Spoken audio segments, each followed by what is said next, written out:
साताराच्या खासदाराची यंदा कराडच्या दोन्ही विधानसभावर मदार असण्याची चिन्ह आहेत। कारण गेल्या निवडणुकीत कराडच्या दोन्ही विधानसभांसह पाटण तालुक्यानं महत्त्वाची भूमिका निभावली होती। पाहूया हा रिपोर्ट।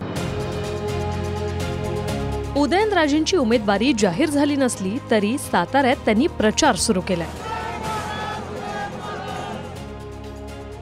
उदयनराजे कमळावरच लढतील की मग घड्याळावर हे अद्याप ठरलेलं नाही। मात्र यंदा पाटण आणि कराड विधानसभेत उदयनराजेंनी प्रचाराचा फोकस ठेवलाय।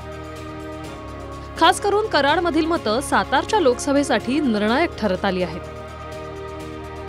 सातारा लोकसभेत 6 विधानसभा मतदारसंघ येतात, ज्यात वाई, कोरेगाव, कराड उत्तर, कराड दक्षिण, पाटण आणि साताऱ्याचा समावेश आहे। यापैकी कराड उत्तर, कराड दक्षिण आणि पाटण या 3च विधानसभांमध्ये 55% मतदार आहेत आणि पाटणमधून शंभूराज देसाई हे महायुतीचे आमदार असले तरी कराड उत्तरमधून शरद पवार गटाचे बाळासाहेब पाटील आणि कराड दक्षिणमध्ये काँग्रेसचे पृथ्वीराज चव्हाण आमदार आहेत।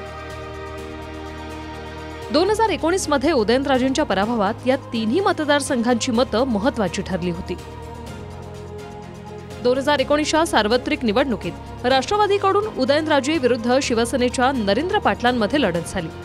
तेव्हा उदयनराजेंना वाई, कोरेगाव, कराड उत्तरमधून लीड होतं। नरेंद्र पाटील फक्त कराड दक्षिण आणि पाटणमधून पुढे राहिले।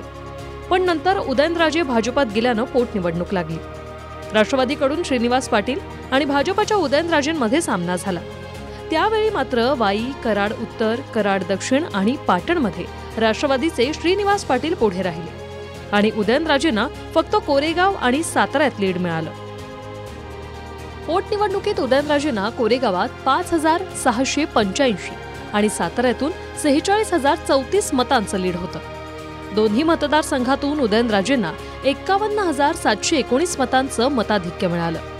मात्र राष्ट्रवादीच्या श्रीनिवास पाटलांना वाईतून 27,063, कराड उत्तरमधून 50,879, कराड दक्षिणमधून 31,843 आणि पाटणमधून 18,314 चारही मतदारसंघ मिळून 1,10,000हून जास्तीची मतं पाटलांनी घेतली होती।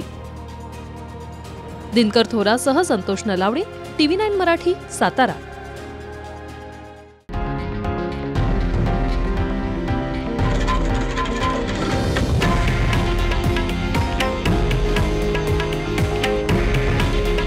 हे आहे देशातील नंबर 1 न्यूज नेटवर्क आणि आपण पाहत आहात TV9 मराठी।